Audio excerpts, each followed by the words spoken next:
On behalf of my delegation, I offer you my humblest thanks. Never did I imagine that I would meet the gallant and noble Lord of Dorma himself, nor be welcomed into his magnificent hall. You'll forgive me if we forgo the pleasantries. You say you are come to negotiate peace. Unless I am mistaken, such negotiations are typically conducted between sovereign nations. I was not aware that the Emperor had recognized Dorma's sovereignty. His Radiance has yet to do so, that much is true. Know, however, that he has expressed willingness to cede Dorma to her ancestral masters and treat with her as a friend.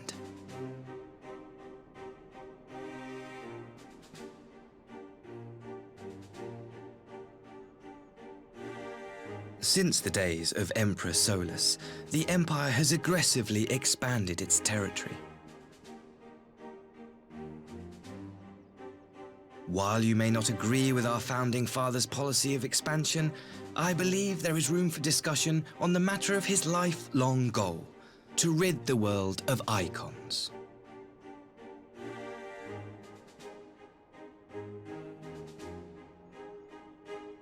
Icons are a blight upon this star. They cannot be suffered to exist. This you know as well as we. In his wisdom, Emperor Varus wishes to explore the possibility of an alliance to combat this common threat. On the condition that Dorma renounces summoning and pledges to police the Korgin's practice of it, his Radiance would extend the hand of friendship.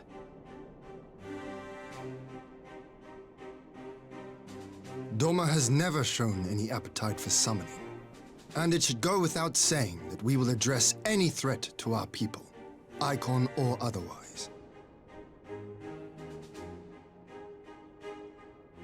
With regard to the Korjin, I must stress that they only resorted to summoning under extreme provocation. When the Ruby Sea was at peace and their sacred relics safe, they looked not to their kami for protection. Yet even now, there are certain parties who would destabilize the region with ill-conceived military forays. Unless they alter their course, we cannot hope to be rid of icons. Quite. I can but apologize. In seeking to eliminate icons, the Empire creates them. 'Tis an irony among ironies, one with which the people of Eorzea are well acquainted, I am told. Indeed, many summonings are the result of persecution, the weak being driven to call upon the divine for deliverance from the strong. So it was in Alamigo, the bitter fruit of Garlean oppression. A tragic state of affairs. If we are to put an end to summoning once and for all, it shall not be through might, but harmony.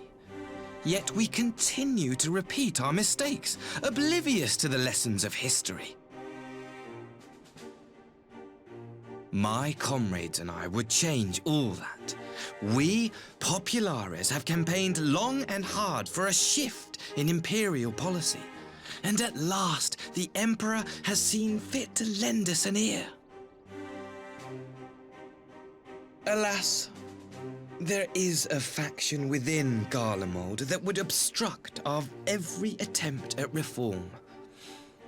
A collection of pure-blooded Garleans who seek to consolidate their own supremacy. The Optimates. Lest you wonder, theirs was the hand that loosed our forces on the Confederacy. 'Twas a regrettable incident, one that flies in the face of everything we believe. And I swear to do all in my power to prevent a reoccurrence. That would be most welcome. But if I may speak plain, if the Empire itself is not of one mind, how can we be certain that any peace we negotiate will be honored? I cannot blame you for doubting us. Indeed, I should find it strange if you did not. And so, in the name of building trust, I would like to make a proposal. A prisoner exchange.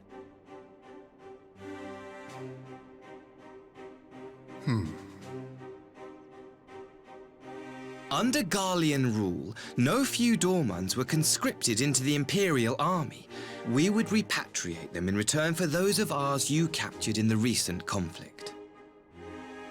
Naturally, any exchange would include the acting viceroy. Yotsu? What makes you think we have her? Forgive me, my lord. Was it not your wish to speak plain? Let us not play games. I desire only to work to our mutual benefit. The Optimates tried and failed to take my sister by force. I would succeed by peaceable means, thereby strengthening my party's hand. 'Twould be a lie to say I would not also be glad of my sister's safe return. A fellow plain speaker. How refreshing. Very well. Your proposal has merit, but I will need time to consider it. Of course, my lord. May we remain in Dorma until you have come to a decision?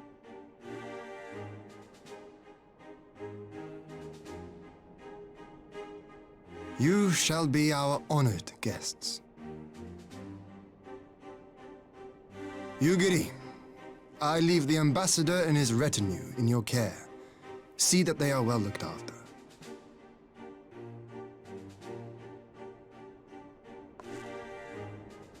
You have our gratitude, Lord Hien. We shall look forward to your answer.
I'm warning you! Someone's in trouble.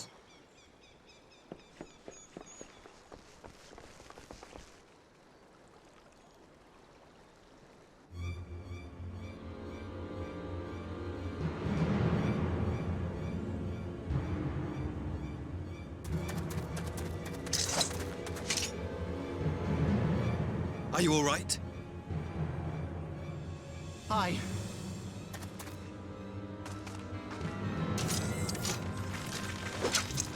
What do they want with you? Yuki, and you lot too.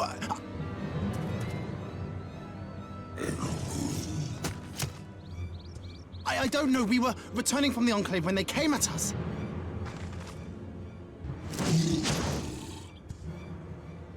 It seems they won't go quietly. And neither will we.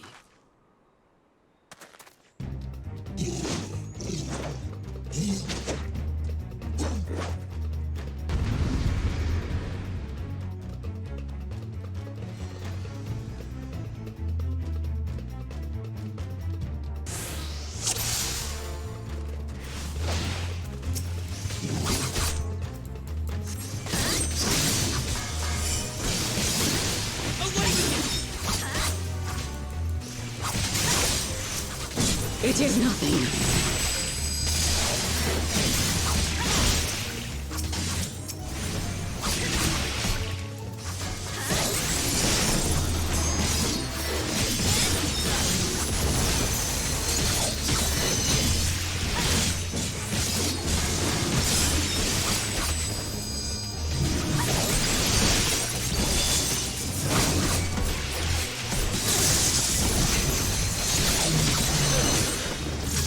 Leave this to me.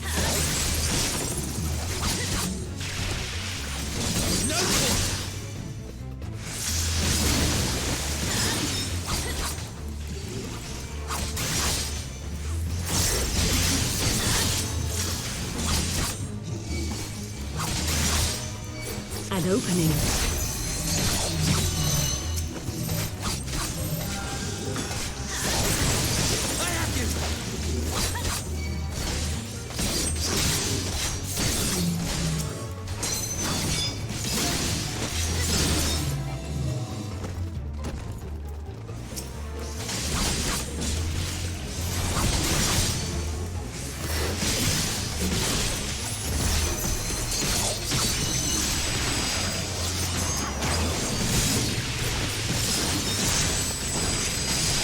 The art of my forebears.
That seems to be the last of them.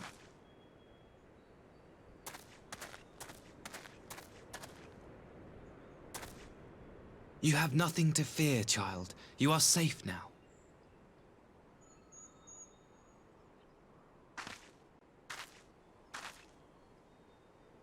Thank you, sir.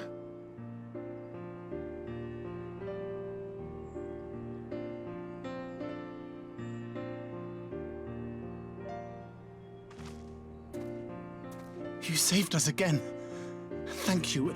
If you're ever passing by our village, look us up. You'll always be welcome.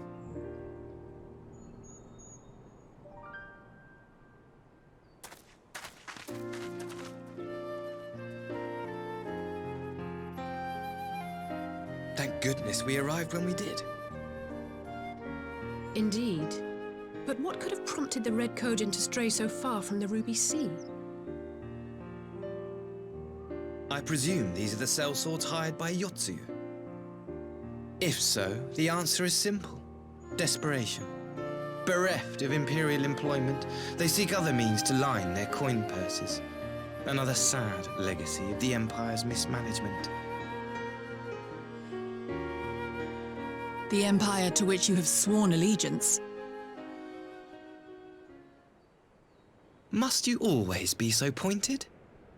If we are to bring about lasting change, we must look beyond narrow allegiances. You have every right to doubt me, but in time, I hope you will come to see that we share a common goal. You and yours have fought fiercely to change the Empire from without, but if we are to end the cycle of conflict, the Empire must change from within. Am I wrong?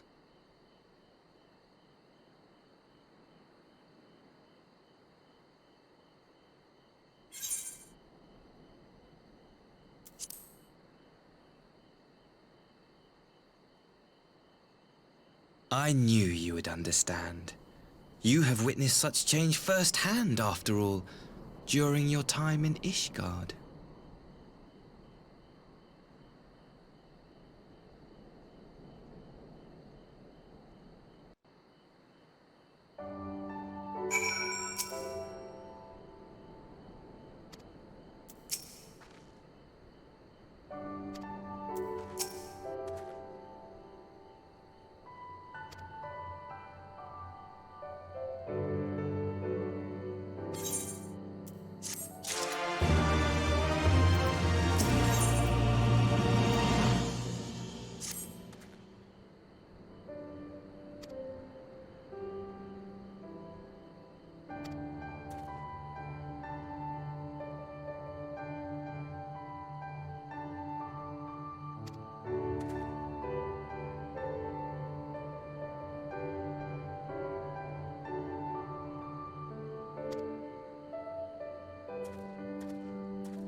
I had her brought here in secret while the three of you kept our guest company.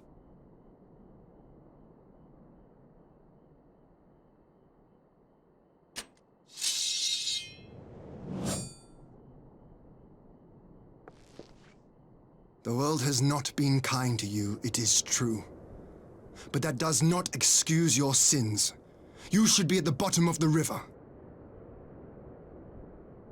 Yet here you are, the living, breathing proof of my failure. A failure for which I would now make amends. What did I do? I don't remember.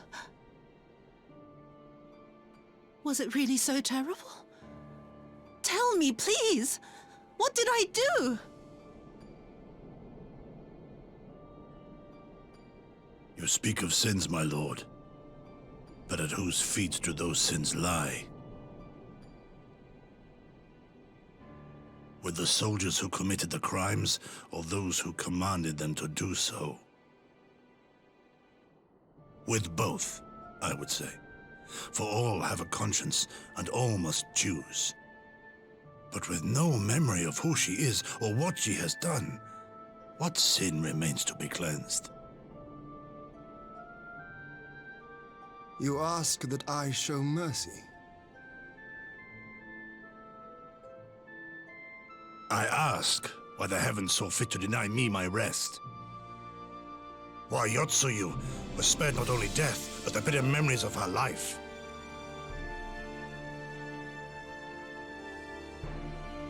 You truly think it the will of the Kami?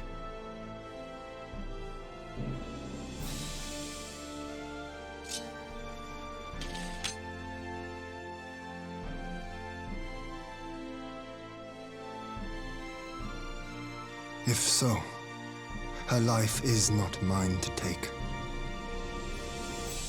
It is yours to safeguard.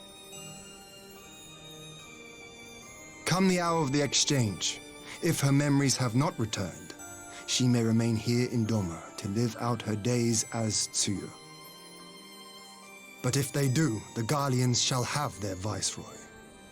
Though the people will protest, they will come to accept my decision when they have been reunited with their loved ones. Thank you, my lord. Now then, I believe we have kept our guest waiting long enough.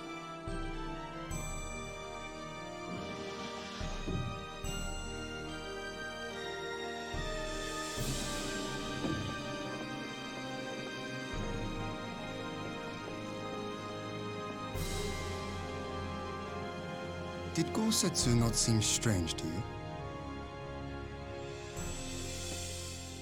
His sympathy for Yotsuyu apart, I mean. I know his powers of endurance only too well, but after all he has suffered, even he should not be on his feet. He puts on a brave face for our sakes, but it would not surprise me if he lacked the strength to raise his blade.